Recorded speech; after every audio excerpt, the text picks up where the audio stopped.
अस्सलाम वालेकुम। मैं हूं न्यूयॉर्क से मोहसिन ज़हीर। मैं इस वक्त मौजूद हूं Eisenhower park, NASA county, long island में बनाए जाने वाले इस खुसूसी नासा काउंटी इंटरनेशनल स्टेडियम के सामने।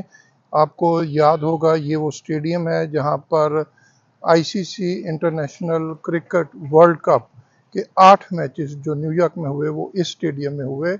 और आईसीसी वर्ल्ड कप जो कि अमेरिका की तारीख में पहली बार हुआ, उसके लिए ये स्टेडियम, उसके 8 मैचेस के लिए ये स्टेडियम खुसूसी तौर पर बनाया गया। इस वक्त ये स्टेडियम है, लेकिन कुछ हफ्तों के बाद इसके बारे में हम ये कहेंगे कि ये एक स्टेडियम था। मेरे सामने अभी जैसे आपको ये ग्राउंड नज़र आ रहा है, बिल्कुल चटियल जो घास का एक मैदान, फील्ड जो एक नज़र आ रहा है, ऐसा ही एक फील्ड मेरे पीछे भी था जहाँ पर ये स्टेडियम बनाया गया। और लेकिन ये आर्जी तौर पर स्टेडियम बनाया गया था। और अब चूँकि न्यूयॉर्क में आईसीसी वर्ल्ड कप के तमाम 8 मैचेस जो हैं वो खेले जा चुके हैं, लिहाजा कॉन्ट्रैक्ट के तहत आईसीसी को अब इस स्टेडियम को डिसमेंटल करके यहाँ पर इस ग्राउंड को वापस उसी हालत में बहाल करके पार्क इंतज़ामिया के हवाले करना होगा कि जैसे पार्क इंतज़ामिया ने ये ग्राउंड आईसीसी को दिया था। इस स्टेडियम को बड़ी अहमियत हासिल है। सबसे पहले इसकी अहमियत ये है कि इस स्टेडियम को और इस पार्क को ये एजाज़ हासिल हुआ कि यहाँ पर आईसीसी का अमेरिका की तारीख में पहली बार वर्ल्ड कप मुनक्कद हुआ और वर्ल्ड कप के मैचेस मुनक्कद हुए।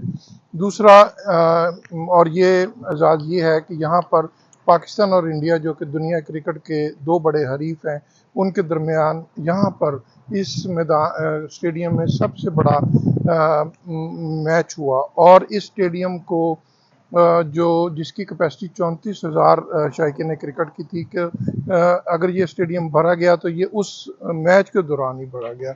और इस स्टेडियम की याद जब भी हमें आएगी तो हमें पाकिस्तान और इंडिया के मैच की भी याद आएगी, और वो शायद एक बिटर तुर्श याद हो, क्योंकि वो जीता हुआ मैच पाकिस्तानी क्रिकेट टीम जो है वो फतह से हमकिनार ना कर सकी। और हमेशा शायकीन क्रिकेट जब भी उस मैच को याद करेंगे तो वो एक तुर्श याद जो है वो उन्हें हमेशा याद दिलाती रहेगी। लेकिन इसके अलावा यहाँ पे हम ये कह सकते हैं कि इस स्टेडियम में और न्यूयॉर्क में होने वाले 8 मैचेस के बाद अमेरिका में इंटरनेशनल क्रिकेट का जो क़याम था और उसका जो फ़रोग़ था, उसके हवाले से ये जो ग्राउंड है यहाँ पर ये एक संग मील साबित हुआ।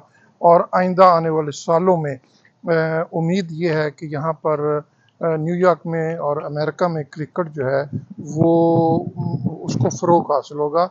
हमारी ये भी इत्तलात हैं कि अमेरिका में क्रिकेट के फ़रोग़ के इम्कानात को पेश नज़र रखते हुए दुनिया में बहुत से जो इन्वेस्टर्स हैं उन्होंने इन्वेस्टमेंट करने का फ़ैसला किया है। और ये इत्तलात सामने आ रही हैं कि मुकेश अंबानी जो कि एक बड़े भारतीय बिजनेसमैन है, वो ये सोच रहे हैं कि वो न्यूयॉर्क में किसी वेन्यू में क्रिकेट स्टेडियम तामीर करेंगे। इस इतलात में किस हद तक सदाकत है या ये जो ज़ेरे गौर तजवीज़ हैं इसमें किस हद तक ये कब तक काबिल अमल होंगी, इस हवाले से आने वाले दिनों का हमें इंतज़ार करना पड़ेगा। जब भी कोई फ़ैसला कुन मरहला आएगा तब जाकर हम देखेंगे कि ये स्टेडियम जो है कब बनता है और कहाँ पे बनता है। ज़रूरी नहीं कि इसी पार्क में ये स्टेडियम बने, क्योंकि इस पार्क में अगर स्टेडियम को बनाना होता तो शायद इस स्टेडियम को ना गिराया जाता या यहाँ पर मुस्तकिल बुनियादों पर स्टेडियम बनाया जाता। लेकिन अब इस वक्त मेरे पीछे जो आपको नज़र आ रहा है, इस स्टेडियम को डिसमेंटल करने का अमल बाकायदा तौर पर शुरू हो गया है। अगर आप गौर से देखें तो शायद आपको मज़दूर काम करते नज़र आ रहे हैं। बहुत सारी जो चीज़ें उतारी जा रही हैं, और हमारी इत्तलात के मुताबिक जो वेन्यू डायरेक्टर हैं उनको 6 हफ्ते का वक़्त दिया गया था कि 6 हफ्ते के बाद इस स्टेडियम को मुकम्मल तौर पर ख़त्म कर जाना है। तो 6 हफ्ते के बाद अगर बशर्ते ज़िंदगी हम कोशिश करेंगे यहाँ पर वापस आएँ और फिर हम आपको दिखाएंगे कि यहाँ पर एक था स्टेडियम। मुझे इजाज़त दें। Mohsin Zaheer, New York. Don't forget to like, comment and subscribe.